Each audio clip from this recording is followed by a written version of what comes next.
손목에서 통증을 일으키는 여러 가지 질환들이 있는데요. 오늘은 그 중에서 관절염에 대한 얘기를 해드릴 거예요.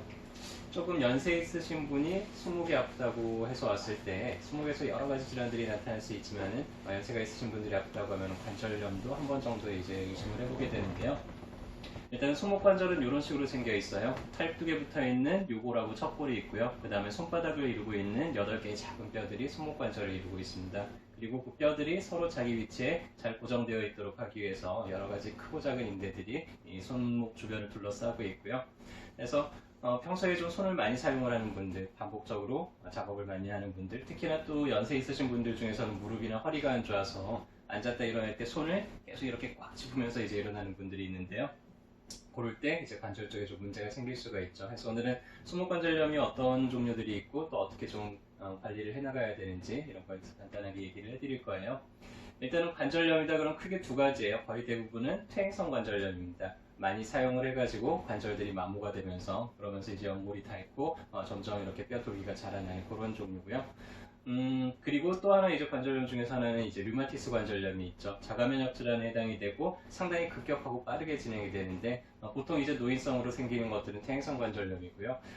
젊은 한 30, 40대 되는 여자분이 관절이 여기저기가 아프다 그러면은 혹시 류마티스는 아닐까라고 한 번 정도 의심을 해보게 되는데 가장 큰 차이는 일단은 관절에 문제가 생기면 아침에 일어날 때 되게 뻣뻣해요. 그 부위가 처음 움직이려고 할 때 상당히 뻐근하고 뻣뻣하고 한데 계속 또 움직이다 보면 조금씩 이제 나아지게 됩니다. 그거 이제 조조강직감이라 그러는데 퇴행성 관절염 같은 경우에 30분 이내에 금방 풀려요. 근데 류마티스 관절염 같은 경우에는 그런 강직감이 몇 시간씩 지속이 되는 그런 특징들도 있고요.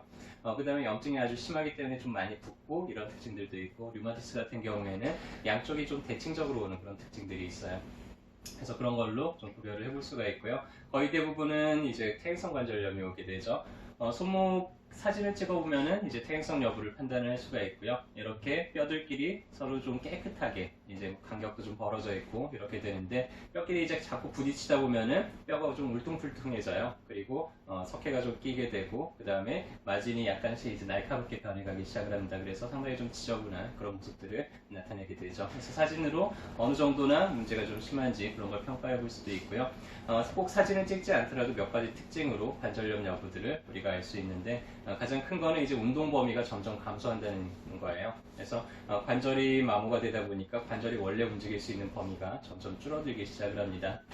그래서 내가 움직임 범위가 줄었는지를 알려면 정상적으로 얼마나 움직일 수 있는지를 알아야 되겠죠. 그래서 손을 쭉 뻗어서 손목을 뒤로 젖혔을 때 60도 이상이 구부러질 수 있어야 되고요. 손목을 앞으로 구부렸을 때 60도 이상 구부릴 수 있어야 되고요. 손을 안쪽으로 할 때 20도 이상, 다음에 바깥쪽으로 할 때 30도 이상이 움직일 수 있으면 손목의 움직임은 정상인데 근데 이제 관절 문제가 심해지면 심해질수록 이런 움직임이 점점 떨어져요. 어느 한쪽 방향만 움직임이 떨어지는 게 아니라 관절 전체적인 움직임 방향이 다 떨어지게 되어 있습니다. 그래서 정상인 쪽하고 비교해서 같이 올리게 해봤을 때 관절염이 있는 쪽은 조금 덜 올라가고 또 구부릴 때도 조금 덜 구부러지고 이런 식으로 모든 방향으로의 움직임이 좀 떨어지는 정도로 그 정도로 이제 관절의 문제를 파악을 할 수가 있고요. 또 대표적인 증상은 아까 얘기했던 이제 아침에 일어날 때 좀 뻣뻣한 거, 한참 안 쓰다가 또 움직이려고 그러면 그때 좀 뻣뻣한 느낌을 나타내고요.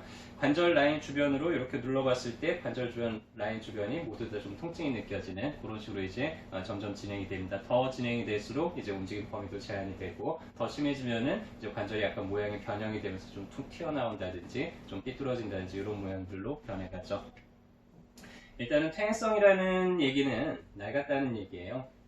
자, 낡은 기계가 새 기계가 될 수 있을까요? 한번 낡기 시작한 기계가 새 기계가 되지는 않죠. 그래서 우리 몸에 퇴행성 변화가 생기기 시작을 했다. 그럼 젊었을 때부터 아주 정상적인 관절로 다시 되돌아갈 수 있느냐 하면 그거는 좀 어렵습니다. 그거는 내가 갓난아이로 다시 태어나야 된다는 얘기고요. 하지만은 이제 기계가 좀 낡았더라도 좀 잘 정비하고 기름칠도 해주고 나사도 좀 조여주고 하면은 또 조금은 쓸만해질 거예요. 그래서 퇴행성 관절로 이제 병을 찾는 분들은 이제 그런 정도로 이 개념을 잡고 치료를 하게 되죠. 어깨동무한의원에서 가장 많이 추천해드리는 조합은 공독하고 강고라는 조합이에요. 공독은 우리 벌에 쏘면 좀 붓고 가려운 것처럼 퇴행성 관절 문제가 있는 부위에다가 벌침을 놔서 약간 좀 붓고 가렵게 유도를 합니다. 그렇게 하면 평상시보다 혈액이 한 5배에서 10배 가까이 몰려들면서 조직 손상이 아주 빠르게 이제 복구가 되도록 하고요. 근데 인부들은 불러왔어도 재료가 없으면 공사가 잘 안 되잖아요. 그래서 관절에 도움이 되는 약을 한 2개월 정도 이제 꾸준히 쓰게 되는데, 어깨동무에서 처방해드린 강구라는 진통제처럼 먹자마자 통증이 가라앉지는 않아요. 근데 꾸준히 한 달, 2달 정도 복용하고 나면은 아침에 일어날 때 훨씬 좀 부드러워지면서 점점 관절의 움직임이 좋아지게 됩니다. 그래서 한 2달 정도 이런 식으로 이제 치료를 하게 되면 80% 정도가 효과가 나타나게 되죠. 일단은 평소에 내가 손을 많이 쓴다 하는 분들은 손목 스트레칭을 좀 열심히 해주는 게 좋아요. 그래서 다른 손을 이용을 해가지고는 손목을 좀 쭉 꺾어주면서 한 10초 정도 꺾어주고 풀어주고, 반대쪽으로도 쭉 젖혀주고 풀어주고, 그리고 손을 한 번씩 꽉 쥐었다가 또 쭉 폈다가 이런 식으로도 좀 움직여주면서 손목 관절이 굳어지지 않도록 평소에 좀 예방을 잘 해주시는 게 좋고요. 그리고 밖에 내가 좀 일을 많이 했다 그러면 그날은 좀 따뜻한 물에다가 손을 담가 놓는다든지 해서 관절 순환이 잘 될 수 있도록 그렇게 유도를 계속 해주는 게 좋겠죠.